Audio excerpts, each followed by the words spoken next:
नमस्कार।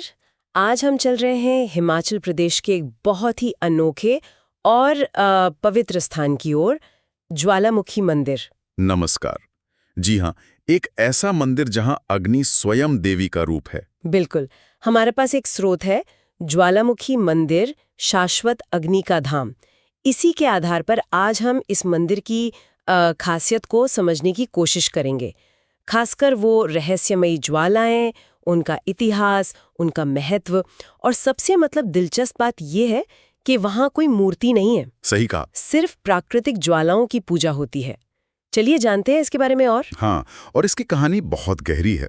ये मंदिर भारत की 51 शक्तिपीठों में से एक गिना जाता है। जो मान्यता है वो ये कि यहाँ देवी सती की जिह्वा मतलब जीभ गिरी थी और उसी से ये ज्वालाएं प्रकट हुईं। ओह, भक्त इन्हें ही देवी ज्वालामुखी का साक्षात रूप मानते हैं। तो विग्रह या मूर्ति की जगह साक्षात ज्वालाएं, ये कल्पना ही कितनी शक्तिशाली लगती है। तो ये ज्वालाएं दिखती कैसी हैं मंदिर के अंदर, गर्भगृह में, और कितनी है? देखिए, गर्भगृह में चट्टानों के बीच से 7 से 9 प्राकृतिक ज्वालाएं हमेशा जलती रहती हैं। नीली और पीली सी लौ होती है इनकी। अच्छा। और इन्हें सिर्फ आग नहीं बल्कि देवी के 9 अलग-अलग रूपों का प्रतीक माना जाता है। 9 रूप?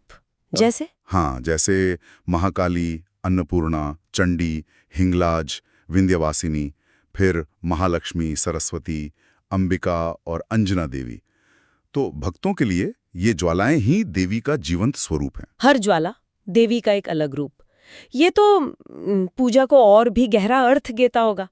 पर जहाँ इतनी प्रत्यक्ष प्राकृतिक घटना दिख रही हो, वहाँ विज्ञान भी तो कुछ सोचता होगा। इन ज्वालाओं का कोई वैज्ञानिक स्पष्टीकरण है? हाँ, बिल्कुल।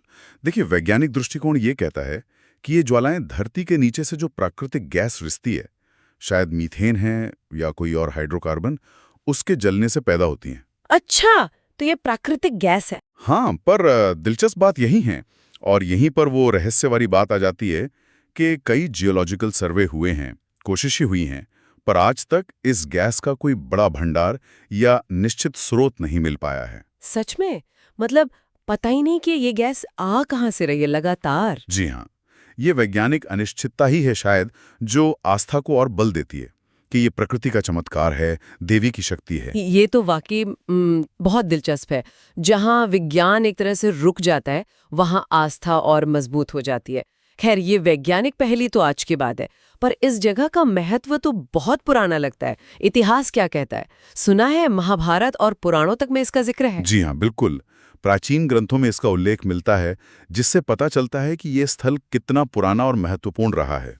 और लोक कथाओं के अनुसार कांगड़ा के जो प्राचीन कटोच वंश के राजा थे, राजा भूमिचंद कटोली। हाँ, कटोच वंश। उन्होंने सपने में देवी के दर्शन पाने के बाद इस मंदिर का जीर्णोद्धार करवाया या शायद बनवाया। और बाद में, काफी बाद में, 19वीं सदी में महाराजा रंजीत सिंह ने मंदिर के शिखरों पर सोने के गुंबद चढ़ाए। ओह, सोने के गुंबद, वो आज भी हैं? हाँ, वो आज भी मंदिर की शोभा बढ़ाते हैं। तो राजा महाराजाओं का भी जुड़ाव रहा है। ये हमेशा से एक बड़ा तीर्थ रहा होगा।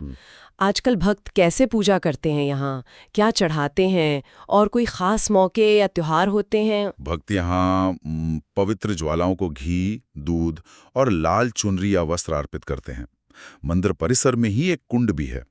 ऐसी मान्यता है कि दर्शन से पहले उसमें स्नान करना चाहिए। अच्छा। दिन में 5 बार आरती होती है और शाम की जो शयन आरती होती है वो बहुत ही शांत और दिव्य अनुभव देती है, ऐसा लोग कहते हैं। 5 आरतियां और मेले वगैरह? हाँ, साल में 2 बार, नवरात्रों में, चैत्र नवरात्रे जो मार्च अप्रैल में आते हैं, और अश्विन नवरात्रे सितंबर अक्टूबर वाले।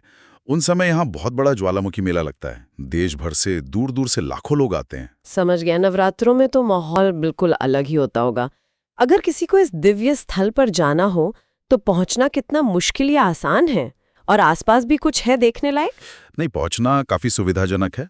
सबसे नजदीकी एयरपोर्ट कांगड़ा का गग्गल एयरपोर्ट है, वो करीब 45 किलोमीटर दूर है। ठीक है। और अगर ट्रेन से आ रहे हैं तो पठानकोट एक मुख्य नजदीकी स्टेशन है, लगभग 123 किलोमीटर। वहां से बस या टैक्सी आराम से मिल जाती है। धर्मशाला, कांगड़ा जैसे शहरों से सड़कें बहुत अच्छी हैं, तो रोड से आना भी आसान है। और आसपास? आसपास भी काफी कुछ है। ऐतिहासिक कांगड़ा किला है, पास में ही चामुंडा देवी जी का मंदिर है, कांगड़ा का ही ब्रजेश्वरी मंदिर है, और थोड़ी दूरी पर बगलामुखी मंदिर भी है, तो एक पूरी तीर्थ यात्रा जैसा बन सकता है। तो संक्षेप में कहें तो ज्वालामुखी मंदिर सिर्फ एक शक्तिपीठ नहीं है, बल्कि ये आस्था और प्रकृति के रहस्य का एक अद्भुत संगम है, जहाँ देवी की पूजा उन शाश्वत ज्वालाओं के रूप में होती है जिनका वैज्ञानिक स्रोत आज भी पूरी तरह पता नहीं है। बिल्कुल। सती की कथा, ये वैज्ञानिक पहेली और हजारों साल का इतिहास, ये सब मिलकर इसे भारत के सबसे खास तीर्थों में से एक बनाते हैं। बिल्कुल सही कहा आपने। और ये स्थान हमें सोचने पर भी मजबूर करता है कि कैसे हमारी प्राचीन मान्यताओं ने प्रकृति की उन शक्तियों को समझा और समझाया जिन्हें आज का मॉडर्न विज्ञान भी पूरी तरह से डिकोड नहीं कर पाया। ये ज्वालाएं सिर्फ आस्था का प्रतीक नहीं, बल्कि प्रकृति और विश्वास के बीच के उस गहरे और शायद कभी न सुलझने वाले रिश्ते की भी याद दिलाती हैं। बहुत खूब कहा। एक ऐसी जगह जो आस्थावानों को तो खींचती ही है, पर शायद विज्ञान में रुचि रखने वालों के लिए भी एक पहेली है। निश्चित रूप से।